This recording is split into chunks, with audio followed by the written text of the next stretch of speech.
agora o Hora Extra, que traz as seguintes notícias da Justiça do Trabalho de Goiás. Começam as obras do Fórum Trabalhista de Goiânia.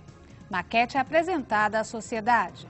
Semana de Conciliação soluciona mais de 500 processos na primeira instância. Como as empresas estão reagindo ao uso da internet durante o expediente? Nesta edição, matéria mostra que o empregado tem limitações no uso das novas tecnologias no ambiente de trabalho. Os aspectos legais que envolvem o tema e decisões do Judiciário condenando o trabalhador pelo mau uso da internet são assuntos tratados na entrevista com o desembargador Saulo Emídio dos Santos. A primeira etapa do novo Fórum Trabalhista de Goiânia deve ficar pronta em 2009. O presidente do TRT de Goiás, Elvésio Moura dos Santos, apresentou em sessão no Pleno a maquete do futuro fórum. O prédio abrigará o primeiro grau da Justiça do Trabalho em Goiânia, com capacidade para 20 varas. Ao apresentar a maquete do novo Fórum Trabalhista, o presidente do TRT goiano, Elvésio Santos, informou que já estão garantidos para o início das obras 5 milhões de reais, que virão do orçamento da União de 2008 e de um convênio com a Caixa Econômica Federal. Além disso, a bancada goiana no Congresso Nacional vai propor emendas ao orçamento para o repasse de mais 5 milhões. O presidente do TRT anunciou que a primeira etapa deverá ficar pronta em 2009. O projeto arquitetônico do Fórum Trabalhista prevê a construção de um complexo com 4 edifícios e área construída de quase 50 mil metros quadrados.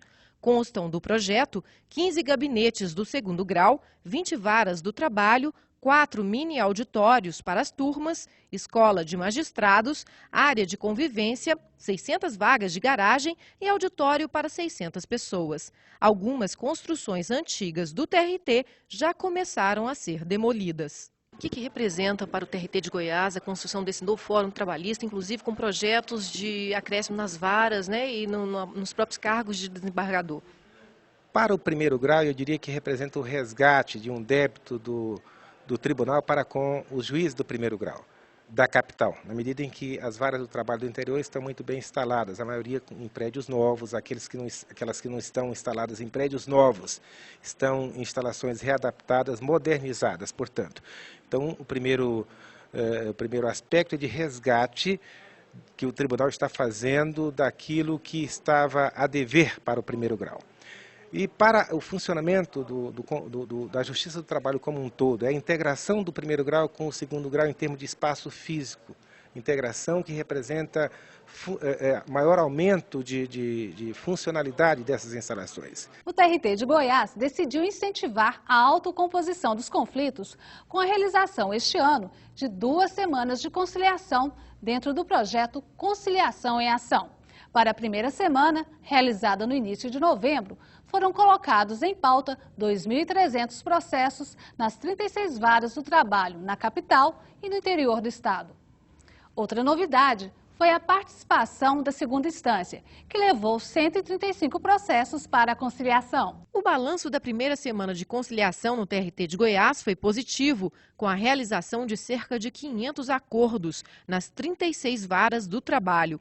Já no segundo grau, dos 135 processos selecionados, 38 resultaram em acordo. Esse número deverá dobrar com a realização da segunda semana de conciliação em dezembro, superando o resultado do ano passado. A conciliação deixa satisfeitas as partes, além de diminuir os custos e o tempo de tramitação do processo. O índice de acordos que nós temos conseguido é muito satisfatório. Inclusive, nós temos realizado também audiências no tribunal, com processo em fase de recurso de revista, e o índice tem sido alto. Estive lá resolvendo quase 50% dos processos que estão em fase bastante avançada. Então, eu acredito que o número de recursos, de processos em fase avançada vão diminuir significativamente com esse movimento. Segundo a juíza Elza Cândida da Silveira, um acordo é sempre bem-vindo, pois evita um problema social. Eu acho que o juiz, na conciliação, ele tem que primeiro apaziguar os ânimos, demonstrar que o interesse da justiça está acima das partes, que o interesse da justiça é ser imparcial, você entendeu? E que nós queremos é resolver o problema social na primeira audiência. Cícero Rosa dos Santos trabalhou 4 anos como auxiliar de produção numa granja de suínos em Goiás. Foi dispensado, mas não recebeu as verbas rescisórias. Procurou a Justiça do Trabalho e conseguiu um acordo de R$15 mil, que lhe garantiu a liberação do FGTS, das guias do seguro-desemprego e sua dignidade foi resgatada. Foi bom para você o acordo, Cícero? Foi bom. Foi um acordo razoável, não foi sim o que eu esperava, mas tá maravilhoso, tá beleza, tá ótimo. O que você acha desse trabalho que é feito pela Justiça do Trabalho, tentando que as partes se conciliem? Muito bom. A Justiça está de parabéns e foi ótimo, foi maravilhoso, bom mesmo. Para os profissionais, o acordo também é a melhor solução. É uma iniciativa louvável, né? E que todo o segmento do Poder Judiciário deveria também atender da mesma forma para, inclusive, fazer com que houvesse um esvaziamento de tantos processos tramitando. Todos os processos que vinham se arrastando por longos anos, agora vem a se ter uma solução. Então é importantíssimo para as partes, bem como também para fazer a justiça mais célere. O uso do e-mail e da internet no ambiente de trabalho tem sido objeto de controvérsia no mundo. De um lado, a privacidade do empregado em oposição ao direito do empregador de monitorar o uso das ferramentas que ele próprio disponibiliza. O Tribunal Superior do Trabalho já tem jurisprudência no sentido de admitir que a empresa investigue e-mail de trabalho do empregado para evitar abusos e impedir que o uso da internet possa trazer prejuízos à atividade. Porém, o controle deve ser feito de forma moderada e impessoal. O entendimento é de que o correio eletrônico corporativo não pode servir para fins estritamente pessoais, por se tratar de propriedade do empregador. Estudos divulgados nos Estados Unidos mostram que no ambiente de trabalho com acesso à internet, 87% das pessoas usam o e-mail para assuntos que não têm nada a ver com seu trabalho. O mau uso do e-mail corporativo e da internet no trabalho pode inclusive configurar motivo para dispensa por justa causa, previsto na Consolidação das Leis do Trabalho. Em Goiás, algumas empresas limitam acesso a sites e a salas de conversa eletrônica. De que maneira é feita a fiscalização do uso da internet aqui no trabalho de vocês, mano? O nosso uso na internet aqui é muito restrito, o e-mail corporativo é usado apenas para fins profissionais. Existe algum horário que vocês podem usar? Vocês têm acesso ao e-mail pessoal, MSN ou coisa parecida? Não, esse tipo de acesso é muito restrito, a gente não usa, é só e-mail corporativo mesmo e não é usado MSN de forma alguma. O funcionário que é pego utilizando a internet fora das regras da empresa, qual é a punição que é dada a ele?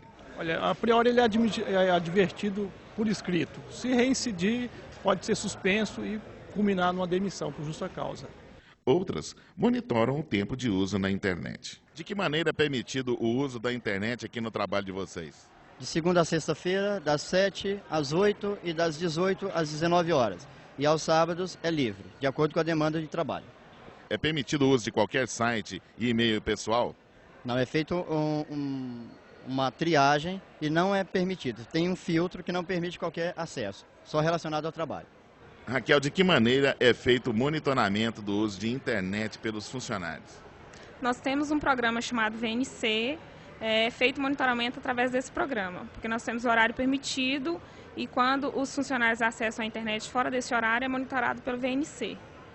Nesse horário permitido, quais são os sites que eles podem acessar? Sites de jornal, pesquisas, e-mail pessoal e a intragência também. Qual a punição no caso do servidor ser pego durante o horário de trabalho utilizando o site? Se ele já tem uma transgressão, ele é orientado, posteriormente advertido e pontuado. Como é que é feita essa pontuação e o desconto no salário? A pontuação ela é feita em um documento e é um ponto sobre a gratificação do funcionário. Desconta 1% da gratificação do funcionário. No próximo bloco, entrevista com o desembargador Saulo Emídio dos Santos.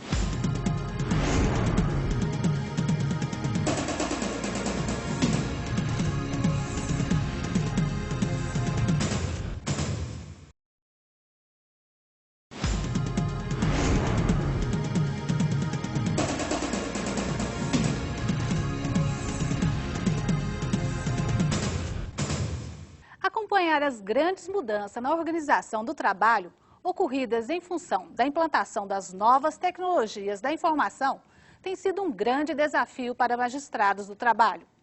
A revolução tecnológica, provocada principalmente pelo uso da internet, possibilita a flexibilização dos turnos de trabalho e descentraliza os vários departamentos de uma empresa.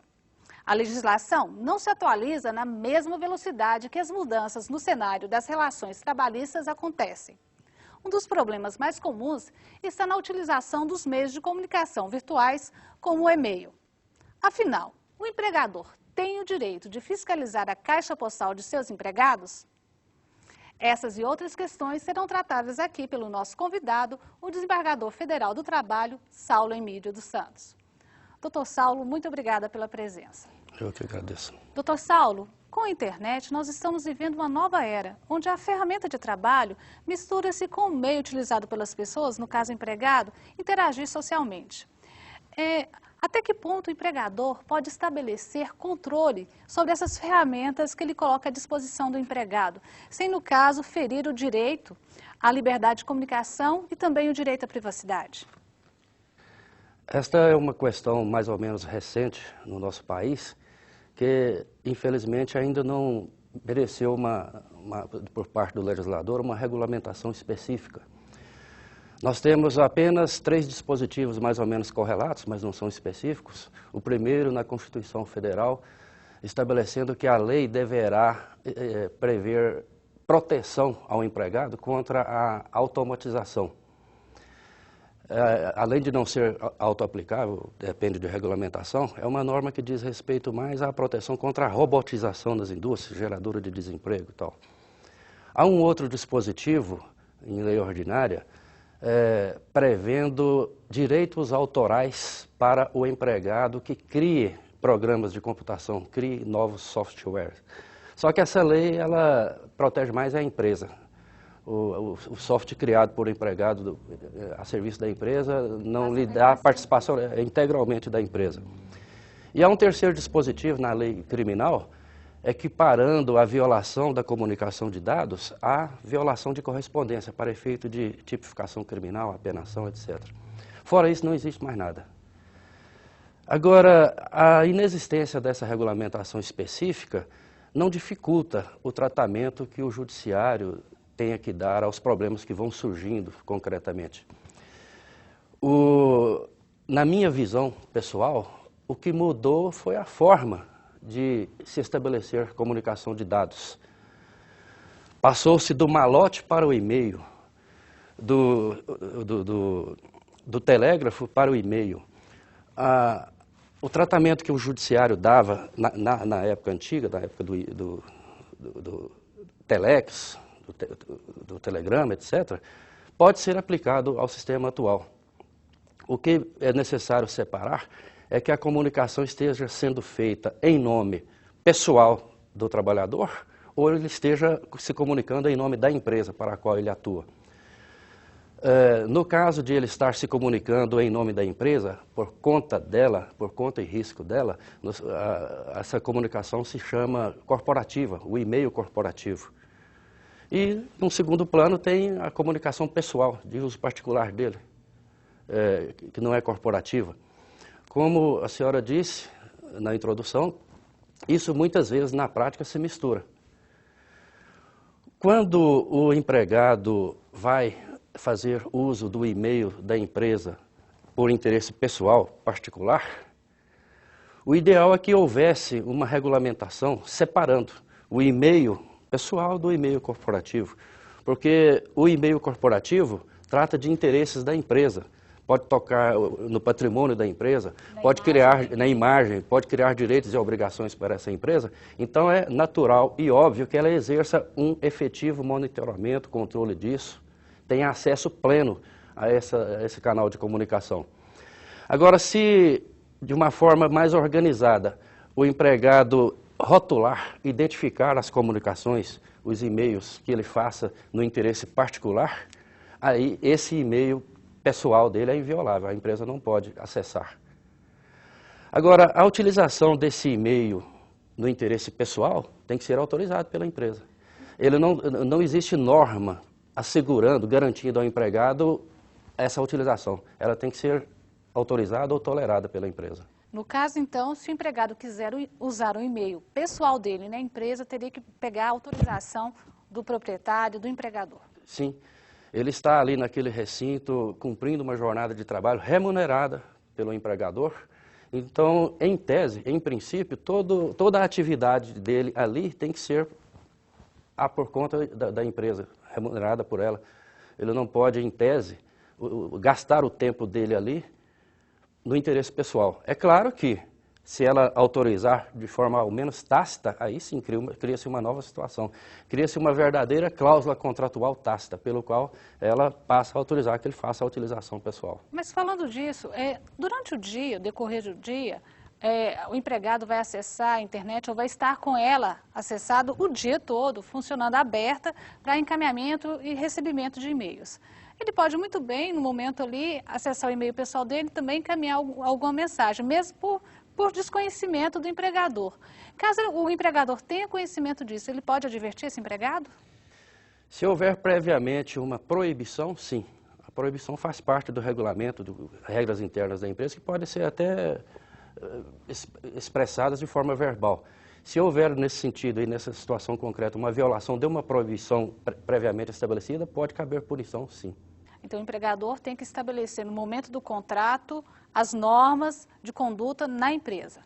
O ideal é que haja uma regulamentação clara, precisa a respeito, ainda que seja por norma interna ditada pela própria empresa.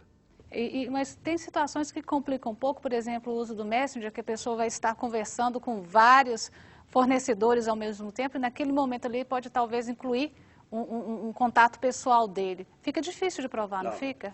Quando ele inclui nesse contexto aí um contato de interesse particular dele, não tem como ele pretender que isso seja sigiloso. Se está misturado com as comunicações da empresa, ela terá que ter acesso àquilo ali. Agora, se ele transgride, se ele comete algo ilícito nessa utilização promíscua, misturada nesse contexto, é cabível de punição e a prova do fato pode se dar por todos os meios admissíveis em direito. Por testemunho, por gravação daquele arquivo que consta ali no computador, fazendo-se a impressão daquele arquivo. Apesar da falta de regulamentação, como eu disse, as situações concretas vão surgindo. Eu me lembro de um caso concreto que eu julguei aqui em Goiânia, em que a empregada de um hotel, tendo ficado sabendo que o hotel estava prestes a contratar uma outra pessoa de um outro hotel concorrente para trabalhar junto com ela, ela teve um receio que aquele novo empregado viesse ofuscar o brilho, a imagem dela como boa funcionária. Aí o que ela fez? Ela mandou uma comunicação através do e-mail corporativo para a empregadora de onde esse outro trabalhador ia sair, pedindo que aquela empresa prestasse informações pejorativas para esse hotel. Ela queria impedir que ele fosse admitido. Ela fez isso no e-mail corporativo, foi descoberto, a empresa teve acesso àquilo, com todo direito, era o canal corporativo, e ela foi punida por isso. E a justiça acobertou no bom sentido, deu respaldo a essa punição, nesse julgamento concreto que houve em Goiânia. Eu tenho conhecimento de um outro em São Paulo, em que o trabalhador, usando também o canal corporativo, ele forneceu dados secretos da empresa para um concorrente. A empresa acessou, descobriu e puniu também. O caso veio parar na justiça e o TRT de São Paulo deu respaldo a essa punição aplicada pela empresa. Não foi publicado ainda, mas eu tenho conhecimento de um terceiro julgamento do Tribunal Superior do Trabalho no mesmo sentido. Ou seja, a tendência do judiciário é tomar como parâmetro o interesse pelo qual aquela comunicação é estabelecida, aquele e-mail é enviado. Se for no interesse pessoal, mas que ele seja bem rotulado como tal, ele será inviolável. Mas se for no corporativo, misturando-se ali interesses pessoais do empregado, a empresa tem o direito de monitorar, controlar e, se for o caso, até reprimir, punir. No caso, acesso a sites ou páginas indevidas, sites pornográficos ou mesmo sites de entretenimento, o empregador, só de desse acesso, ele pode punir o empregado, inclusive com demissão? No mundo empresarial moderno, estão se criando novas técnicas chamadas umas motivacionais, outras anti-estresse, de forma que algumas empresas inserem nas atividades, intercalando o trabalho do empregado, certos momentos de recreação, de deleite, etc. Pode ser até que uma empresa entenda por bem autorizar esse tipo de acesso, ou pelo menos às vezes tolerar de forma tácita. Se isso acontecer, não cabe punição. Mas se não tiver... Agora, se for proibido, cabe punição, sim. E vamos supor uma situação em que o empregado tenha sido contratado previamente, a empresa ainda não havia se dado conta do problema, passado um ano, então ela resolve estabelecer uma norma proibindo. Essa norma vale ou ele pode valer aquilo que ele foi contratado durante a época da sua contratação? Como é que ficaria essa situação? Nas relações trabalhistas, existe um chamado contrato realidade, pelo qual tudo que é praticado continuamente, mesmo que não esteja escrito, aquilo se torna cláusula contratual. Então, uma autorização para acessos de entretenimento pela internet, se é uma prática tolerada pela empresa ao longo do tempo, ela não pode depois modificar aquilo para os atuais empregados. Ela pode proibir para os que forem admitidos dali para frente. Agora, eu faço ressalva para a questão dos bons costumes, né? Não se chega tanto de entretenimento de caráter pornográfico. Aí não, penso que não. Bom, entre as novas tecnologias, com certeza o celular é uma das mais utilizadas. Depois eu quero que o senhor fale um pouquinho sobre as normas para a utilização do celular por parte do empregado. Nós vamos para um rápido intervalo e voltamos já já, hoje falando sobre o uso das novas tecnologias na relação de trabalho.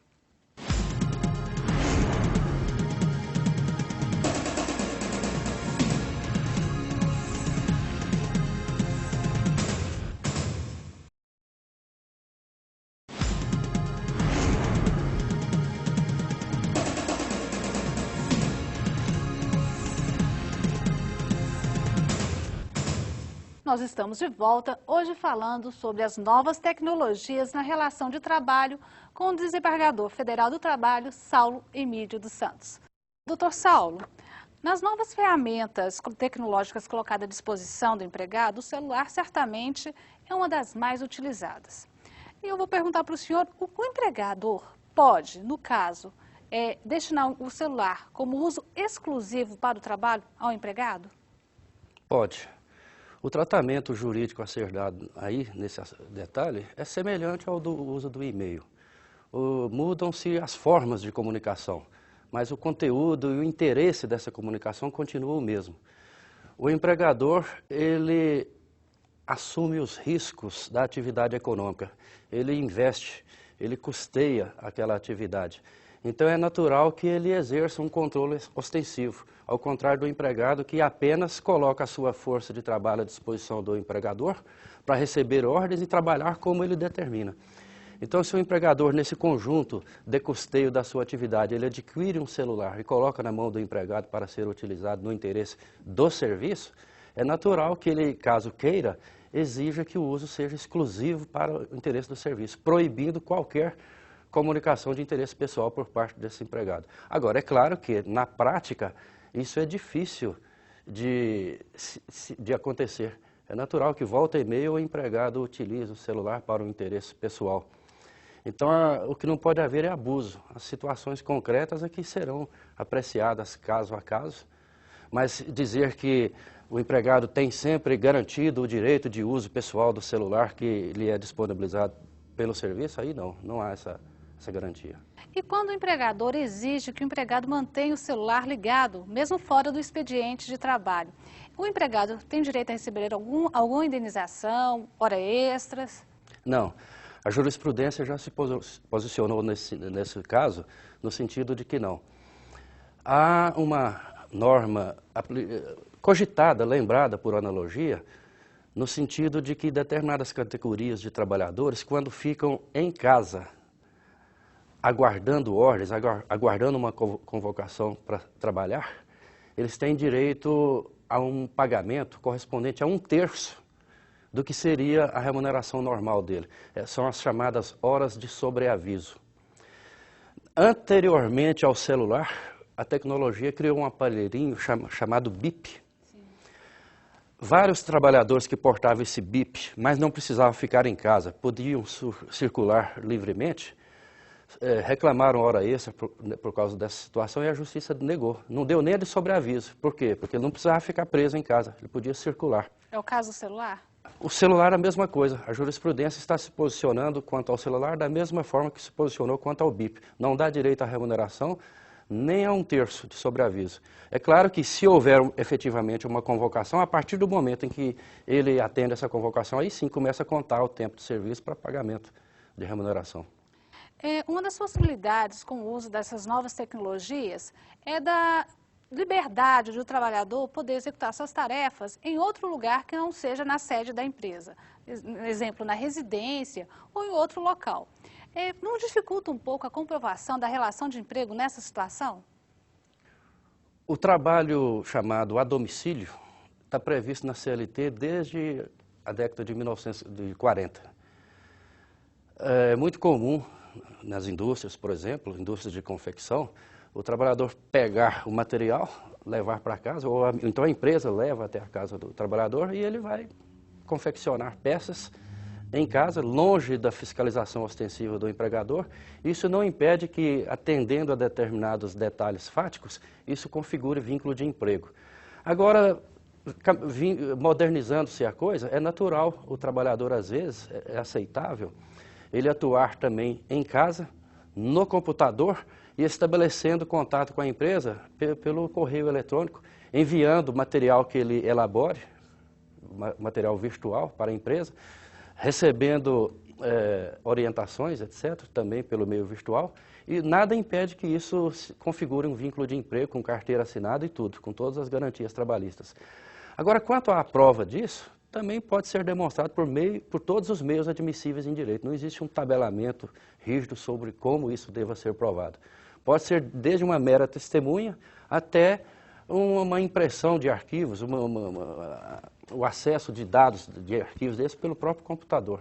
Mas a prova da relação de emprego não exige continuidade? Como é que vai ser provado isso? A pessoa pode falar, legal, o empregador, que aquela pessoa reclamante apenas realizou um serviço temporário, ou se não, eventual. Como ficaria essa prova? Vai depender muito do fato demonstrado em juízo.